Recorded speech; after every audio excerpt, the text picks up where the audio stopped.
Welcome to the American Institute of Stress's official podcast, Finding Contentment. The goal of this podcast is to highlight new information about stress and stress management techniques.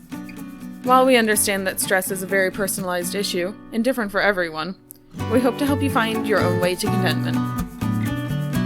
Hey, greetings everybody. Welcome back to, this is your host and executive director of Finding Contentment. It's Will Heckman. This is the official podcast for the American Institute of Stress, and we focus on stress and stress-related issues.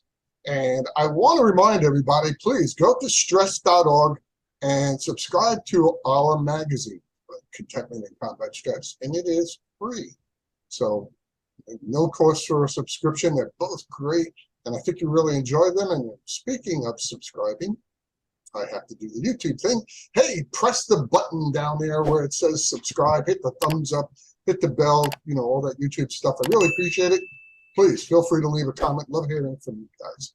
Today, we're going to be talking about, no, I was going to say my favorite subject. It's almost everybody's favorite subject. We're going to talk about one of the worst problems that I think stress can cause. That's insomnia, stress, and sleep-related issues. One of our guests today just wrote an article for this last issue, as of the recording of this podcast. It's the winter issue of 2022. She wrote an issue. It's an issue all dedicated to sleep. And she wrote in her article, I'm going to quote it, it says, in 1789, one of the most influential founding fathers, Benjamin Franklin, famously wrote, "In this world, nothing is certain except death and taxes." I'm sure you've heard that. She added to it, I would argue that if Franklin were alive today, he would probably have said, in this world, nothing is certain except death, taxes, and stress. And both those things can cause stress. You know, high levels of stress, they impair our sleep, no question about it. They prolong how long it takes to fall asleep. They fragment our sleep. Sleep loss just triggers our body's stress response system. It leads to an elevation of stress hormones, maybe cortisol, and which further disrupts our sleep. It's a terrible merry-go-round that you can't get off. So what do? I'm glad you asked. I've come to the right place. AAS has many articles on sleep. As I said, one of them was written by our guest today in the winter issue of 2022 of Contentment. Go there, go to stress.org. And joining us today, we have two guests. One of them is Rita Hitching. And Rita is an associate lecturer at the University of Newcastle School of Medicine and Public Health. And she is completing her PhD exploring how virtual reality may be used to deliver insomnia treatment to modulate the biodirectional relationship between disordered sleep, brain function, and psychiatric disorders. She is a well-respected writer and the editor of briefing books at the Association of Behavioral Cognitive Therapies. And joining her and me, we are fortunate to have the Dr. Lampe. She's also from the University of Newcastle. She's deputy head of School of Medicine and Public Health. And she is an academic psychiatrist with a research and clinical focus on anxiety disorders and related symptoms and treatment using cognitive behavioral therapy. She's a respected educator in the undergraduate, postgraduate, and continuing medical education spaces. She's written many books, educational modules, and workshops for academic and healthcare professionals and general audiences like you and I, and she aims to make her presentations clear and practical. And Lisa maintains an active involvement also in consumer and career supportive organizations. Please join me and welcome both our guests, Lisa and Rita. Thank you so much for joining me today, all the way from Australia, the middle of the night. I'm not going to do the American annoying debate stuff, so I'm sure you get tired of that. Thank you both for joining us today. The first thing I wanted to ask you both about is both of you are been in the research field of academics and mental health for quite a while. How did that fascination start with you? A lot of people have very interesting stories and backgrounds on how they got into it. Believe it or not, a lot of them have similarities in them. So I thought I'd ask you guys, feel free. Who wants to go first? You can do rock, paper, scissors, but go ahead. You go, Lisa. I actually want to hear the answer to this one because I actually don't know. So I'm very, very intrigued. Well, I trained as a medical doctor, and all during my medical student years, I thought I was going to be a general practitioner, a family practitioner. And so I duly finished my degree. I started my training in family medicine. So there was a special training program you could do.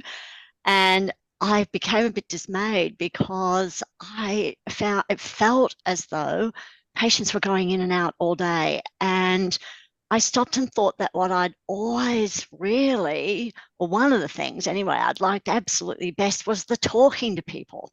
So I actually thought, gosh, what specialty can I do where I actually can just take my time and talk to people and ask them all those questions like, has the dog had her puppies yet? And how's Auntie Mabel? And all those questions. And so I went into psychiatry training, and really right from my very first week in specialist training, I thought, yep, this is where I belong and this is what I love. And I've never gotten tired of it. So that's my story. That's awesome, because psychiatry sometimes gets a bad name because people feel that, it's you go, obviously seeing an MD. But for those of you who don't know that, it's the top of the field of MDs. That you go to a psychiatrist and you don't get to talk to them. They just give you a prescription, take this, see you next week. It's not like that. And I applaud the fact that you really got into it because of your love of interacting with people. That's awesome. Thank you. All right, Rita, you're up. Well, mine is a little bit different. I actually grew up in a small village in Portugal, on a small farm. And so I had a neighbor who I subsequently now know she had a head injury and developed locked-in syndrome. But I didn't know this as a child. All I knew was there was a man 3 doors down that had fallen on the farm, and he couldn't walk, he couldn't talk, he couldn't do anything, but he could blink and he would cry if letters were read to him. And as a child, my mother would make me go and deliver bits of food, as you did when you lived kind of in a small community. And I always thought, what is it that really has? That was always my fascination. And it started from that. And then, I moved to the UK as a teenager. I grew up in Portugal by way of background. And then, arrived, but didn't speak any English. And I was just became quite fascinated by watching people's behavior because I couldn't speak English. So my interest was like, what could people communicate with me by their actions and their intentions and their behaviors? And those two things really led me to psychology, because at the time I didn't really know that the brain and the locked-in, that all of those were related. So I actually started in psychology. And then, my first year of sort of basic psychology, I really got fascinated by what was then called abnormal psychology, which is actually kind of your sort of mental health and, all of that domain. Unfortunately, or fortunately, it was before the publicly correct movement. And so abnormal psychology was the name. And I was just fascinated about what went wrong with the brain. And so that's kind of where my interest in research started and how my interest with the brain started. So a different angle from Lisa, but also still the same. It's like, what drives people? What can I find out by talking to them? How can I understand things? So both the same for us. I share those points of view too. I tend to be in groups of people and watch behaviors, things like that. I started out in life many years ago as a police officer and studied behavioral psychology there, which came in handy once or twice. But so I understand that how you guys got into it. And we're so lucky you did. We learn from people like you two that, like you said, it's not abnormal psychology. Everyone is abnormal.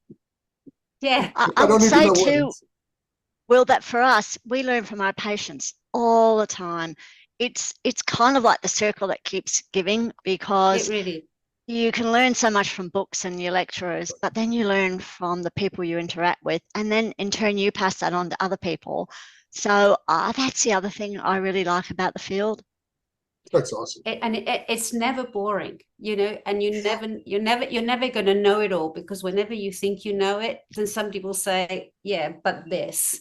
So that's what I also really like, is that at any moment, however armed you think you are with everything that you have, somebody will ask you something very simple, and then you're like, I actually don't have anything for that. So it's fun that way too. Yeah, people can be complex. Yes. and it's like finding. Isn't that great? Yeah. Oh, yeah. I think so.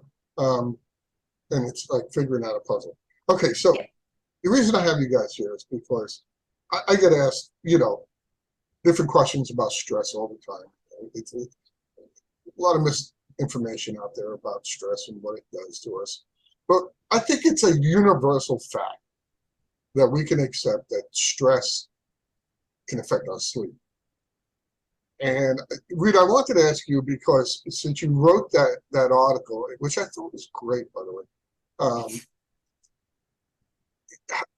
when did you first really start to go, oh, wait, and start to look at disrupted sleep and insomnia and see the importance of that? Well, I guess first I should clarify that Lisa and I, as well as Associate Professor Chris Gordon, contributed to this article. So it wasn't just me, it was the three of us. And I guess I'd like Lisa to jump in on this, because she's the expert on stress, and I guess sleep is the bit that fits into that. But I'll give you a little bit of a quick answer, and then I hope Lisa will jump in.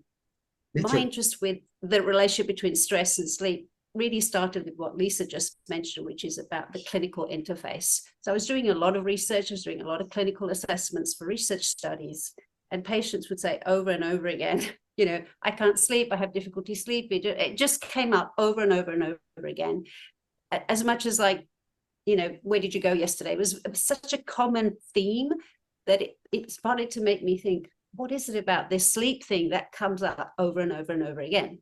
And, Lisa, you come in here now with this idea of where stress fits in, because that's how I came into the sleep. It was a recurring theme amongst a range of disorders, rather than something that was specific in and of itself. Well, I came in perhaps particularly from the anxiety angle. So for many years, my particular passion for clinical work has been the anxiety field. And, I think there are two things about it that got me really interested. The first is, of course, it's universal. So some of the patients, some of the problems that psychiatrists help people with are things like schizophrenia, which the majority of us will never experience. We will never really experience psychosis. But anxiety, everybody gets anxious. So first of all, you had this personal experience of it. And it also created a question for me about, why do some people go a bit better at not letting it get out of control, and why for other people does their anxiety start running their lives rather than the other way around? So, but then the second thing that really, I guess, kept me hooked was, it's treatable. You can actually do so much to help people manage their anxiety. And it's all in the head, a lot of it, because, as far as we know, the only species that can worry ahead about stuff that might go wrong is the human. And that's where actually a lot of our trouble comes from. What if this happens? What if that happens? Kind of feeling pressure from deadlines, worrying about things that might go wrong. So, and that is stressful. I mean, that is a big source of stress. And then, of course, you get sleep problems. So I was really drawn to cognitive behavior therapy as a way to help people change their thinking and start to get a bit of control back in their life. Now, that doesn't work for everybody, or not everybody gets the degree of improvement they like. So I guess that's where Rita comes in, thinking we can do better. So here's this new generation coming along saying, well, wait a minute, that's good, and that helps a lot of people, but it doesn't help everybody, and it's pretty hard stuff to do, which you might want to speak to, Rita, because because I know that's your kind of angle as well. And it's absolutely true. So, can we make it easier and do it better? I think one of the Yeah. reasons that sleep is such a big topic is you hit the nail right on the head. You made a very good point. Not everybody's going to be schizophrenic. We all sleep. Every one of us. Not every one of us is OCD. Maybe just me. But not every one of us has specific problems that I'm going to see one of you guys about. But all of us sleep. All of us have that thing in common. And at some point, sooner or later, that anxiety is going to mess with my night's sleep. Yes. And it becomes so important because sleep just affects every part of our life, our relationships, our work, our everything. So Exactly. I think that's it. And I think for both of us, the interest was both the universality of it, for want of a better word. I mean, everybody needs it. So right. If you're going to do something that's going to have a big impact, I mean, this is something that actually is very treatable, very modifiable, and literally everybody needs it. Okay. It's the kind of the folic acid of the kind of healthcare world. It's like everybody's going to need that. We can put it in bread, then let's just go for it. So there was that interest, I think, the fact that both of us were interested in something that happened to everybody to varying degrees of severity. And actually, if you could nip it in the bud, you could prevent a whole host of problems. And even if you were not nipping it in the bud, you could still cut it back and it would still flourish back in the spring. So there was just something that you could do something about that was positive and imminently repairable. Some conditions, like schizophrenia, become more lifelong, and, they have a whole host of other aspects that require management. But sleep is something that everybody can relate to and knows how awful it feels when you don't get it. It's that kind of thing like, oh yeah, I know what that's like. And we've all had stressful night's sleep. I didn't sleep much last night because I was so nervous about today. So, but that's okay. Hopefully not about this. Well, I was kind of like excited, but also wanting to kind of like be prepared. So this is kind of good stress, it's right. When stress gets bad that things get bad. So I think sometimes the problem with stress is it has this umbrella term as it being a negative thing, always negative. But there's some good things about stress. I mean, you wouldn't get out of bed if there wasn't some element of stress. I mean, we all need a little bit of it. And I think what Lisa's kind of alluding to, it's like when things get bad, that's when stress rules your life, exactly like you said. And I think that's what's interested us both, is this component of how much can be done about it. I was asked by a high school student the other day who was every once in a while, they know I'm an easy touch, and they want to ask me, interview me for a school project. I almost always say yeah. They asked me about stress, and I said, well, first of all, stop thinking, as you said, all stress is negative. Without stress, you won't get an A. Without stress, you won't, like you said, get out of bed. There's stress and there's stress. But let's talk about something just so for the general information of our listeners and our viewers. Tell us a little bit about how stress in general impacts our physical health, because that has a lot to do with our sleep as well. Sleep is such an insidious problem to have, because I'm stressed out and I can't sleep. And because I didn't sleep, now I'm more susceptible to anxiety and I'm more stressed out, which leads me not to be able to sleep. I'm going to let Lisa have a go at this, because she's written a great book called, How to Manage Your Worry. Okay. And this is a way to kind of differentiate from like bad stress and good stress. So it's that worry component. Now, I'll let you answer it, Lisa, and then I'll add in a little bit at the end, but it's the worry piece, as you say, worrying about worrying. It'll be a joint answer. But I think, again, because humans have that tendency to over-process, what tends to happen, but actually, I say that like it's all bad. The other tendency that contributes to this is a good one, which is a problem solving and an explanation tendency. So we have a drive to try to explain things, because if we can explain them, we can maybe make them predictable, and then we can start to control them. Trouble is, sometimes the explanations we come up with aren't all that accurate. But that's a preamble to saying, if you're feeling stressed and you start not sleeping really well, or you start getting really anxious, or all of those things, you try to work out what's causing this, what can I do about it, and what are the consequences of this going to be if I don't fix it. But the problem there is it can become a vicious circle. You worry about not sleeping, which actually makes you further alert and tense and awake and worried. And then, of course, the minute you get into bed, in fact, you might even be sitting there falling asleep in front of the television. You get up and go to bed and you're like, oh, what if I don't sleep? What if I'm awake all night? What if I can't? And well, how will that affect me tomorrow?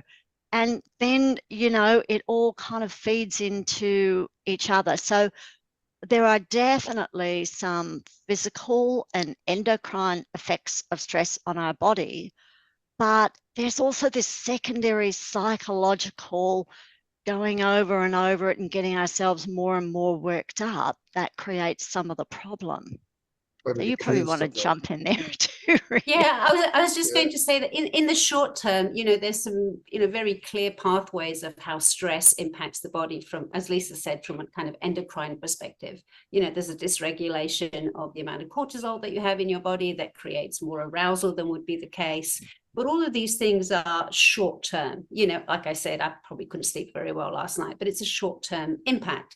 Now, the difficulty with starting to worry about not sleeping and the impact that that's going to cause is going to be long term when you've had stress that kind of keeps compounding. So for me, I wasn't worried about not sleeping as much as I was worried about making sure that I woke up on time, or, that I was going to be prepared for today, which is, a transient type of impact on the body from a stress perspective. Now, when you have that chronic stress that goes on over a period of time, that then impacts the restoration, the repair, and the sort of rejuvenation that sleep helps with.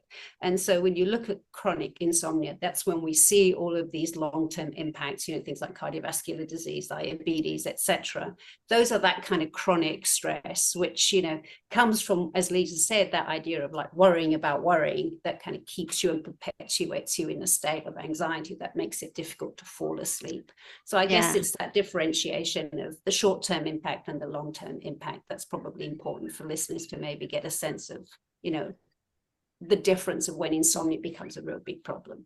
And I was going to ask you about that, because the statistic is that 75% of doctor visits can be directly related to stress. And one of the reasons I think of that is that lack of sleep. And you brought up the pulmonary coronary problem.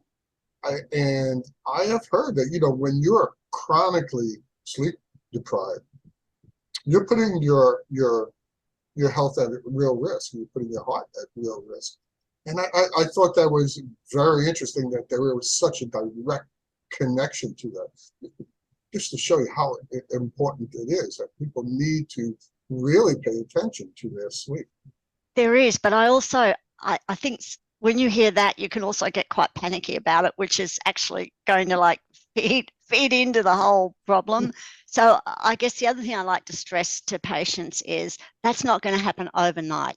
That is a kind of, at least years long thing. So don't panic. You've got time to do something about it. But yeah, you should do something about it. And more importantly, there are things you can do. I mean, what stops people getting help sometimes is they feel pessimistic about whether anything can actually be done. But there is lots that can be done. Well, that's why you guys are here. I'm serious. That's why you guys are here. Most of my shows are so that people can see that there is a way out. And there are things, we've had some very, very, very serious discussions on this show about people who have gone through some very, very challenging issues, and there they are. I'm looking at them, talking to them, they're fine. So, and that, as Lisa said right at the beginning, the reason that interested her was how fixable it is. Yeah. And I think that's what's important for everybody to understand. It's never the end of the line. It's a bit like, even if you've smoked for 40 years, you quit today, there's some benefits, okay? It's like, it's okay. It's never the end of the line. While we Not breathe, hopeless. there is hope.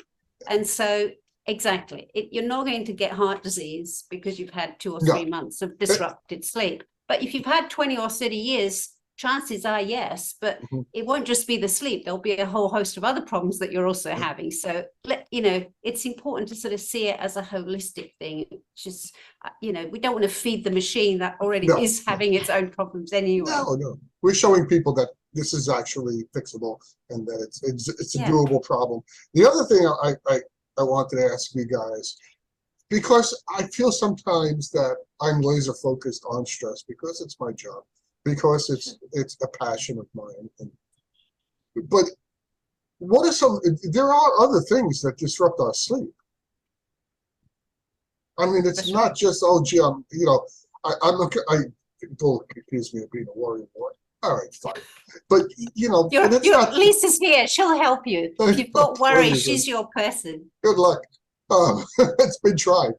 Then I'll worry about what did Lisa tell me. But I wanted to ask you, what are some of the other things that impact our sleep? You want to start off, Rita? Sure. Look, we're discovering all the time what's impacting sleep. And it's certainly not set in stone, and we're learning new things every day. Now, again, there's a differentiation about what impacts sleep in the short term, and what might kind of set off a little bit of insomnia that's kind of temporary and transient. And there are things that perpetuate and kind of keep that going over a longer period of time. Now, in the short term, it's a whole range of different things, principally environmental, or things that might be causing stress. It could be difficulties at work. It could be relationship issues. It could be financial stresses. Things that are new babies. You name it. All the things that we can all relate to. Jet lag, for instance. Shift work, etc. Now, those are all things that can kind of set off insomnia. But those are not always the things that perpetuate insomnia. Certainly there are things that you can do to make it better. If you are, doing certain things in the day, like having 20 cups of coffee, things that, have an impact on adenosine, a hormone in the brain that kind of creates arousal and wakefulness, then, we want to change that. If you're napping in the day and, napping in the evening in the sofa, and then you're trying to get to bed and sleep, well, maybe you've already had those 8 hours. So, there's not enough drive for sleep. So there's all of those things. We certainly know that children need more sleep than adults. So there's all of those components. But, the difficulty is when it becomes very chronic and it goes on over a period of time. And for those situations and those triggers, there's things like, certainly genetic predispositions. There's sex differences. Women are more likely to have certainly disrupted sleep. And of course, components to that are things like hormonal changes. As women age, they're more likely to get disrupted sleep. Certainly aging itself is associated with increased insomnia. A combination of things like brain changes, etc., that contribute to that. And of course, mental health. We've spoken about this as being a very strong bidirectional relationship and how the two interplay. And if you have certain medical conditions, also you're more likely to develop chronic insomnia if you have things like sleep apnea, etc. So it varies as to what the risk factors are, as to whether we're talking short-term insomnia or long-term insomnia. And there's an interplay between all of those. It's funny because I was going to ask both of you guys. Maybe Lisa, you can educate me a little bit about. I was going to ask you other factors that have to do with sleep: age, sex, genetics. Sex. I mean, no. Because I always, they say, oh, kids have to sleep more, kids have to sleep less. I've heard ridiculous things like, as you get older, you need to sleep less, and really, I don't feel it. So, Lisa, tell me, I mean, Rita hit on it. I was just about to ask you guys about that anyway. Do those natural things affect our sleep anyway? Yeah, I mean, there are some natural, some natural changes in both what we call the sleep architecture, which is the relative balance of light sleep and deep sleep, and dreaming sleep and non-dreaming sleep as we age. And there's also a thing called chronotype. That's the kind of larks and owls kind of thing. which, has been an anecdotal thing that people have talked about for years. And I have to say, I don't think doctors believed in it very much, but it's a thing. There are definitely some people that wake more easily. Maybe they're a bit more attuned to the light, which is a fascinating thing. I'll just digress briefly, but a lot of mammalian species, sleep is we're very attuned to the light. So either to sleep or to wake. Of course, for humans, we sleep at night, but the light, we still have this, I'm fascinated by it because it almost feels primitive to me that the light goes in through my eyes and affects a gland in my brain and switches on or off hormones that help me sleep. I mean, isn't that amazing? So that is one of the recommendations for getting some early morning natural light to help set your body clock. So one of the worst things you can do is just get up at different times every day. Sleep in some days, not other days. It actually makes it very hard to set the body clock to make it easier to fall asleep and easier to wake up. So we know that kids and teenagers even have a need for more sleep, and also that teenagers naturally really do find it a lot harder to get up in the morning. And then that kind of changes gradually as we age.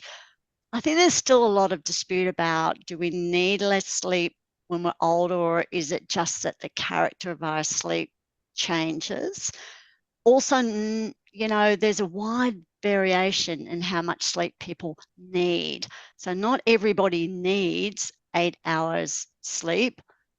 It's quite variable. So I think relax and kind of find out what your own, how much do you need to feel that you're feeling okay in yourself and you're functioning all right. And it might not, it's like that 8 glasses of water that really somebody pulled that out of the sky. And the 8 hours sleep is a little bit similar. It's like you might not need 8 hours, or you might need a bit more, and that's okay too.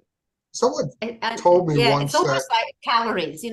How much do you need to eat? Okay, you need to eat until you don't feel hungry. Right. And some days you might be very hungry and you've been running around all day. And some days you're like, oh my God, I've still got that Christmas turkey or whatever it is from like 2 weeks ago and I'm good, So it does vary. And I think sometimes we all want to have a perfect answer that applies to everybody. And unfortunately, that is a difficult one to find. Certainly, with children, I've had 3, and 2 of them used to get up at 4:50 in the morning every single day for years on end, and the other one would sleep in till 10, 11 o'clock, no matter what. I couldn't wake her, but she wouldn't go to bed till very late. So there's definitely a sort of personality kind of chronobiology component, as Lisa said. But those things also change. You might have periods in your life when you suddenly then become an early bird and you weren't before, and that can vary.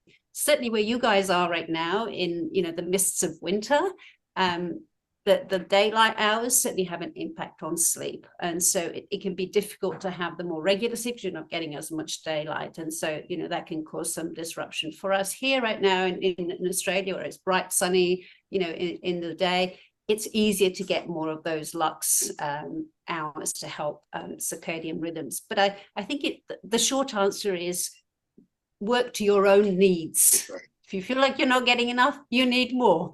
That's probably how I probably summarize it. I've discovered something else that's been going on, and that, being the old man that I am, was kind of a little surprising. So one of the reasons that people are not sleeping, when I say people, I mean young people, because I'm not doing it, is these things in front of us, in front of all 3 of us. They are 24/7. And if you have a friend, my daughter is one of them. She's online at 2 o'clock in the morning, having a conversation with all her friends, playing games. That's their social circle. They don't even need to be in the same state. They're not. Some of them, work different hours. So the technology is there where to disrupt our sleep or our scheduled sleep is easy. And I think that has had an impact as well. Like I said, I guess it's generational. I'm a technological immigrant, not a technological native. I've been explaining I think that includes me too. Yeah. It's interesting you say about, kids and phones and in their bedrooms. And when I say kids, I kind of guess, anybody who's probably not having somebody to govern their lives, like an older parent around. The interesting research is that actually kids really like somebody to take their phone away, believe it or not. As much as they might say otherwise, they actually quite like not having that phone in their bedroom. And the excuse that I often hear, and I hear this not just from my kids, but, friends' kids, it's like, well, I need an alarm to get up in the morning. It's my phone that gets me up and whatever. So, go and get them a proper alarm clock. So certainly, that disrupted nighttime sort of superficial sleep that comes with having phones is not great. Less about the light because there's filters on phones and so on. It's actually more that kind of light arousal that you might have as a new parent or when you're looking after somebody who's sick, where you're kind of listening out to see, do they need anything? And that's what you're doing, I think, when you have a device there that might arouse you. That said, a little bit like we had that stress is all bad. Technology is not all bad. No. There's some good things about it. But I do agree that kind of arousal that comes from texting at 2 a.m. and 3 a.m., is certainly probably not recommended for the most part. Okay, so I have people out there right now, that person right there, who is listening and saying, yeah, I understand. Okay, I get it. I can't sleep because of this. I can't sleep because of that. But you guys are here to help. What do we do? What are some of the ways we can? It's fixable. I know it is. I myself have learned recently of a breathing exercise that I have done with tapping by my heart on my chest. And it starts off really quick, and then I start tapping slower, and it slows my whole body down. I feel better. Who thought it would work? I had no idea. It worked. But somebody out there is saying, so please, okay, I get it. What do we do? So guys, what do we do? Can I jump in before? Lisa? Yes. Rita's going to tell high tech. I'm going to talk low tech. Oh, that's perfect. When we were talking about environment and so forth, there's a couple of other kind of things that we can look at. If we sleep too hot, we tend to have poor quality sleep.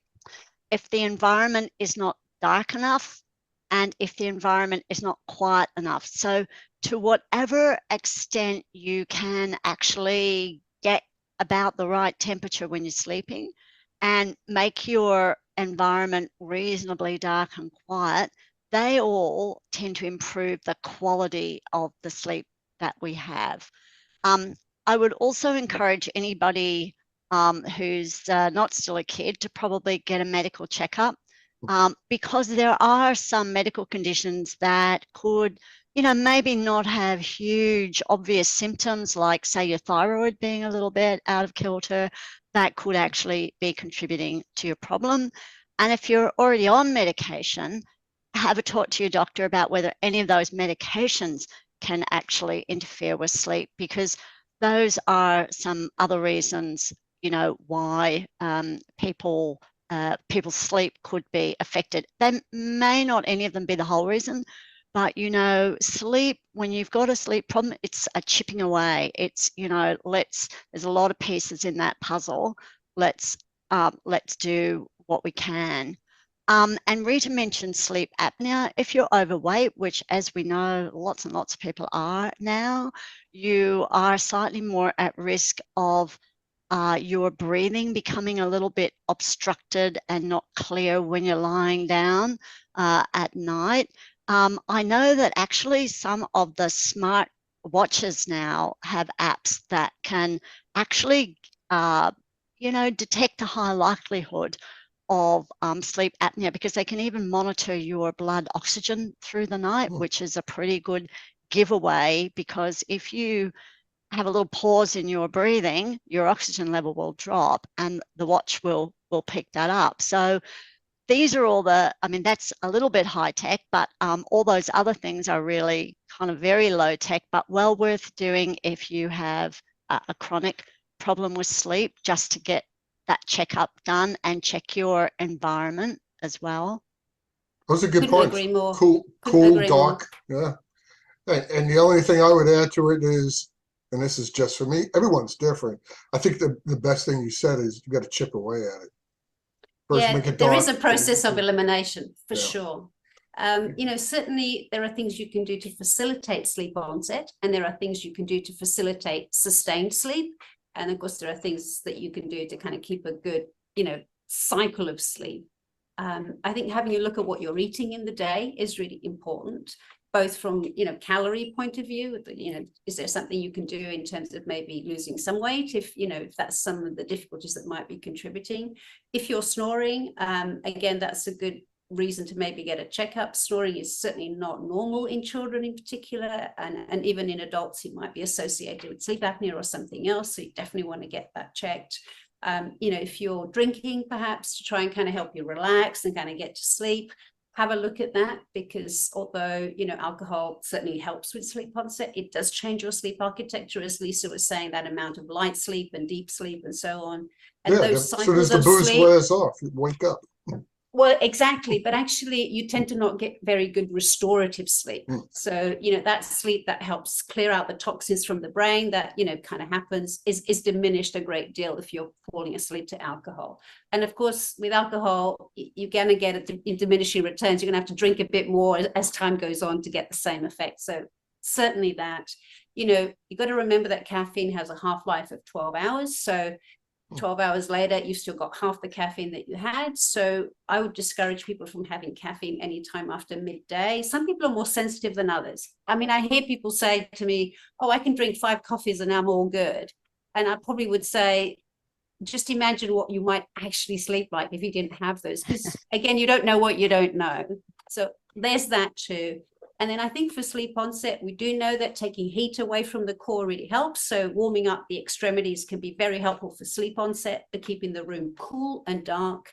So, maybe opening the window, having, blackout blinds can be very helpful. And, get up and go to sleep at the same time. All of us would like the idea of a lie-in, but that's actually not that great. And certainly, finding your routine, that helps. And none of these things are going to work for everybody. But, having a look at what's happening and how you feel the next day, getting some exercise in, everybody knows all of these things. I know the difficulties to actually get them into your routine. But I think having a look at some of the, supplements that you might be taking, there's been recommendations to avoid things like melatonin. And I know in the US, we can get them in big from Costco, but we should be very careful about those things. So, those kinds of pieces are something to also think about. I also heard taking too much vitamin B at night will keep you in REM, and that's not a good thing. So I advise people, if they're going to take vitamin B, take it in the mornings. I think go to your doctor, get a good checkup. They're the experts. If you're deficient in something, they will spot it. Ironically, most people who take vitamins are the very ones who don't need them. But, we digress a little bit. But certainly deficiencies can contribute to that for sure. Okay, we talked about technology a little bit, and I want to bring this up because you were looking into something that is very high tech and it's just fascinating to me. That's using virtual reality. Yep. To help people with sleep disorders and sleep problems as well as others. Could you talk about that a little bit? I thought it was, like I said, I thought it was fascinating. Sure. I do want Lisa to come in with this, and I tell you why, because she is an expert on CBT, which is cognitive behavioral therapy. And as and she can tell you a bit more about this. And she's also become an expert on mindfulness and mindfulness-based stress reduction as an alternative, or potentially even a complementary approach to treating anxiety. And that was kind of an approach to helping people manage their anxiety, to kind of facilitate sleep onset. Do you want to give a little bit of an explanation of that, Lisa, just so that the listeners can get a sense of how that works? I will, and then you're going to talk about how your solution is going to incorporate that. Well, I'm going to explain how I'm hoping to make it easier by using VR. Yes. So getting back to the notion of chipping away, not everything works for everybody, and not everything fixes the whole problem. So I guess my clinical philosophy that I've arrived at over years is, well, first of all, even though I'm a psychiatrist, I actually prefer not prescribing if I can manage it, because pills tend to work while you take them, and then the effects tend to be lost when you stop taking them, and they all have side effects. So, I believe we have some wonderful medications and that they have absolutely transformed some people's lives. But where there is a non-pharmacological strategy that could either complement medication or work on its own, I love to use that.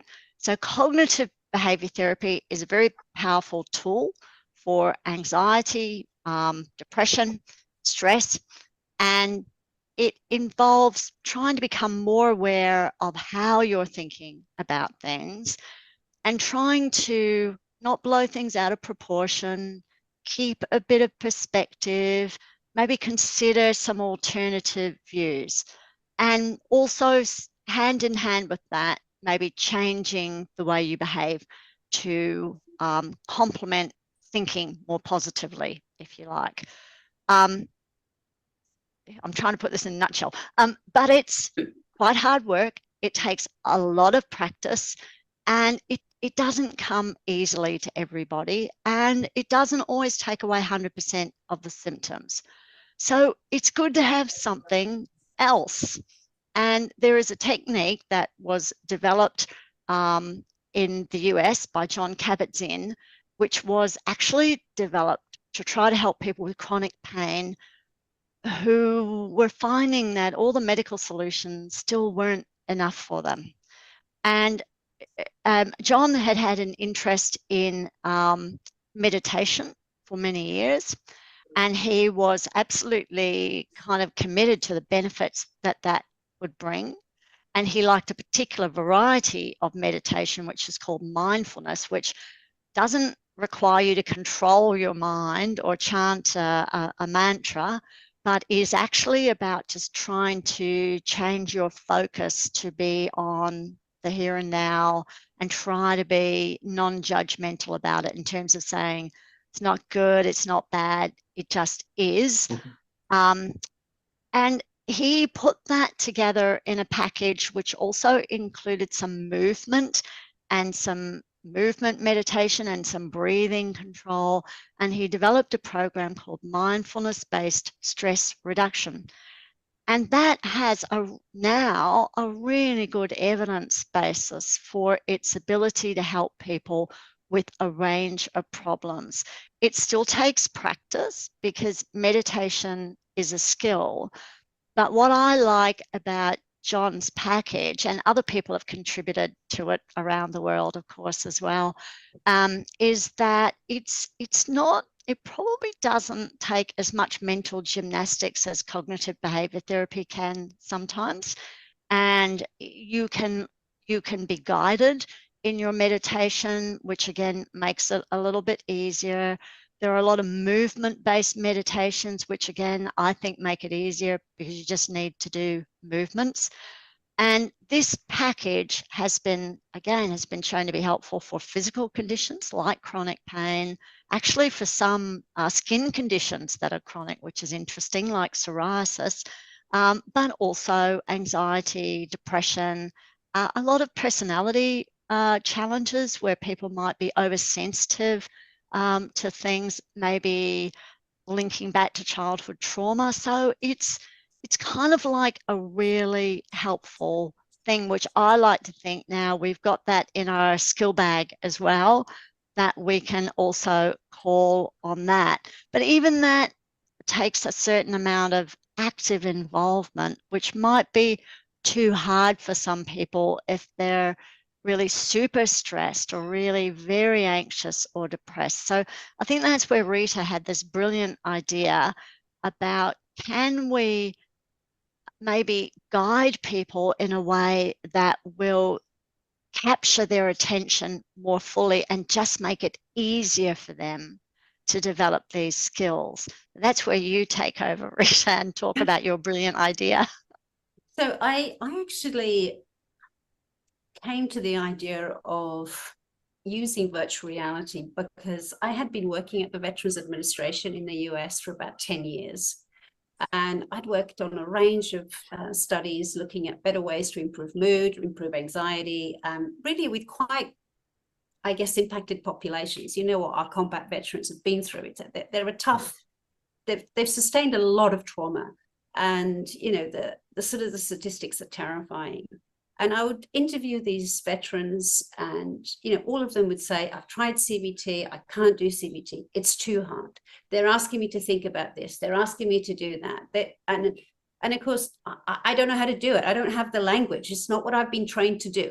I can't do it. I can't think and I can't focus. So probably of the literally thousands of veterans I've interviewed, I probably had one, maybe two at best, who've said, I met the most amazing therapist. They taught me CBT. It's changed my life. Everybody else would say, it sucks, can't do it.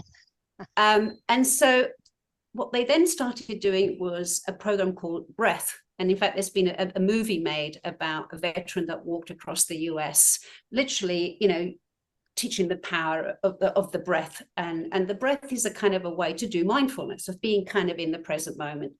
And as somebody who's a little bit hyper, as you can probably tell, the idea of sitting in my present moment is extremely challenging. And so I thought, well, let me have a look at this mindfulness thing. They keep talking about it. It works. I'd been working on a program looking at yoga, doing remote yoga through COVID with veterans who had their caregivers and the care burden, and to try and ease care burden. And the results were really, really positive. But I just thought, well, it's hard to do. They still struggle to do that kind of mindfulness piece of like being in the now and kind of not being distracted and kind of focusing. And so then I thought, well, what can we do to facilitate being in the present moment? And, you know, we've had all these coloring books and all that kind of stuff, but that didn't really elevate it to the level of sustained relaxation that actually helps with the stress. And so there was been a program using VR to help with pain management, both for light sedation as well as for like chronic pain management. They've used it for prolonged exposure therapy for veterans that have had combat trauma, because the way to kind of manage the anxiety was to actually envisage what the combat scene might be like, and to try and descale the stress by kind of gradually exposing you to the environment, which is where Lisa is kind of the expert on that, kind of exposing you to an environment that's stressful and kind of managing that stress, knowing that that anxiety, you're not going to have a heart attack, you're not going to die. And so they had been using virtual reality to do that, using virtual reality to kind of facilitate the imagination of being in that combat trauma.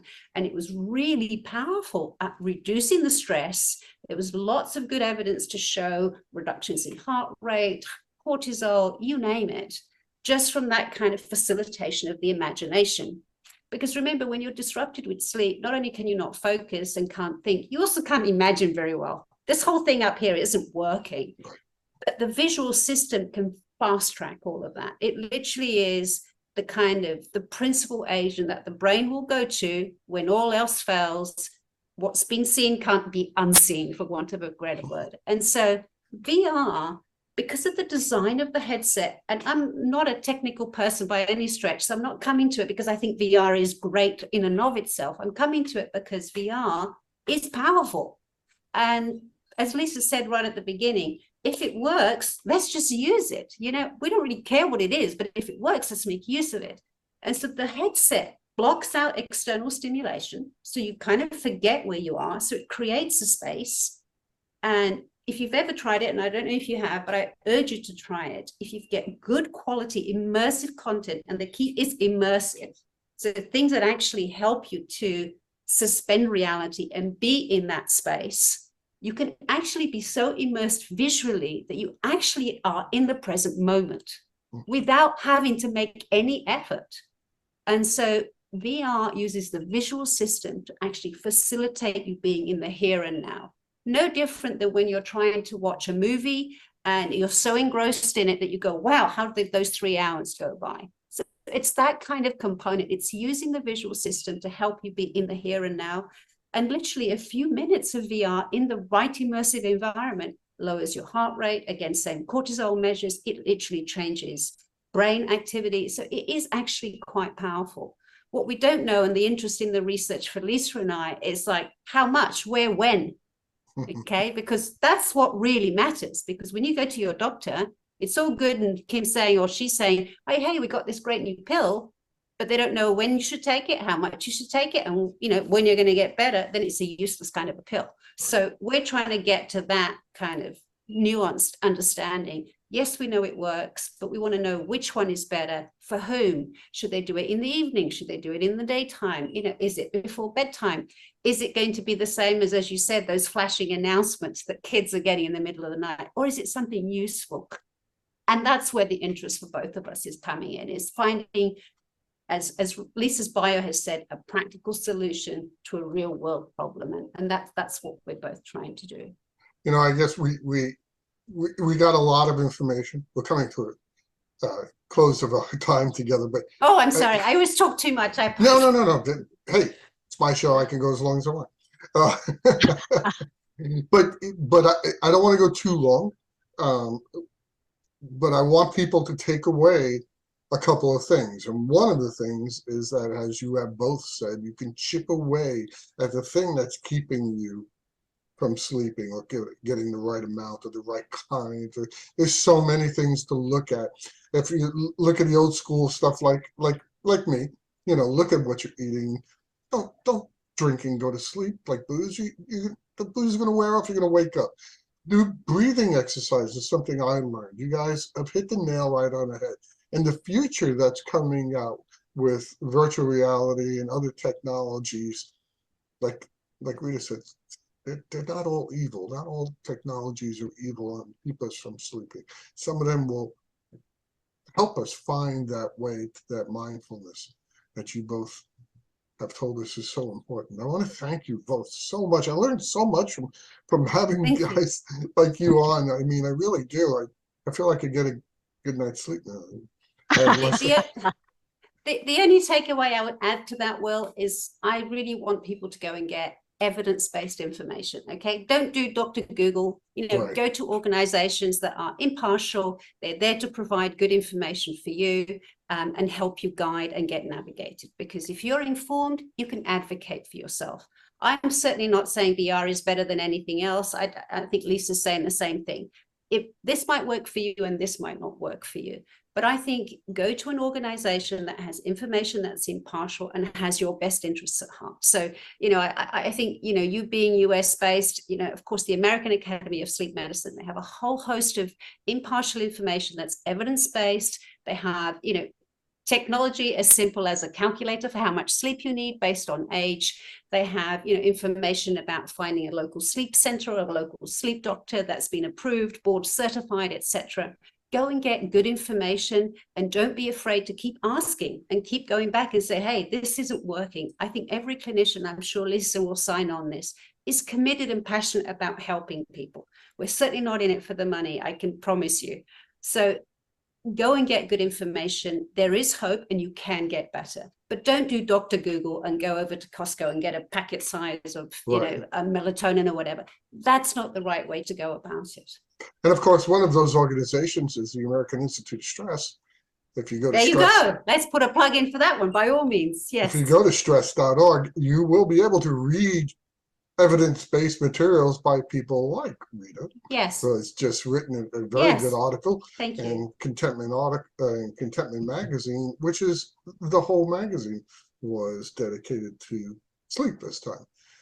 So I want to thank you both for joining us today. Thank you for getting up so early. I know. I think You're worth it. we're up anyway. So well, the sun's up at 5:30 at the moment, so we're up. Okay. Well, just because the sun's up, it doesn't mean you guys have to be up. I appreciate you getting up. I'm trying to cure my jet lag, so I absolutely need to get my Luxes in before 9:30 a.m. as they say. That's the critical window. So you're doing yourself a favor. Can I add one little thing about getting help? Course. Is just to say any improvement will make a difference. I think sometimes people think a bit all or nothing. It's got to be fixed and I've got to sleep like my next door neighbor who sleeps like a baby. Actually, you don't. Any little bit of improvement you'll feel a benefit. So I'm sorry, I just had to add that so Oh, I people agree. don't think they've got to get it all fixed. I agree. And again, I want to thank you both for joining us today. You gave us a Thank lot you. of great Been a advice pleasure. and insights. And for you, those listening, I want you to remember to read Rita's article in Contentment magazine. Again, go to stress.org, subscribe to the magazine, and don't forget to subscribe to this YouTube station. This has been your host, Will Heckman. Thank you all for joining us again today. Please follow this podcast. And remember to support us by helping make your support makes these podcasts possible. And I want to remind everybody, as Dr. Lampe just said, stress is different for everyone. And there's no one stress reduction management strategy that is right for everyone. So that means you need to join us next time, because we're going to explore more and different stress management strategies and insights. And remember to visit again stress.org and gather those information and tools and techniques to help you live a happier, healthier, hopefully a longer life. And I hope the information you heard today from Rita, Lisa, and myself will help you find contentment. So good day, everyone. Good day, guys. G'day.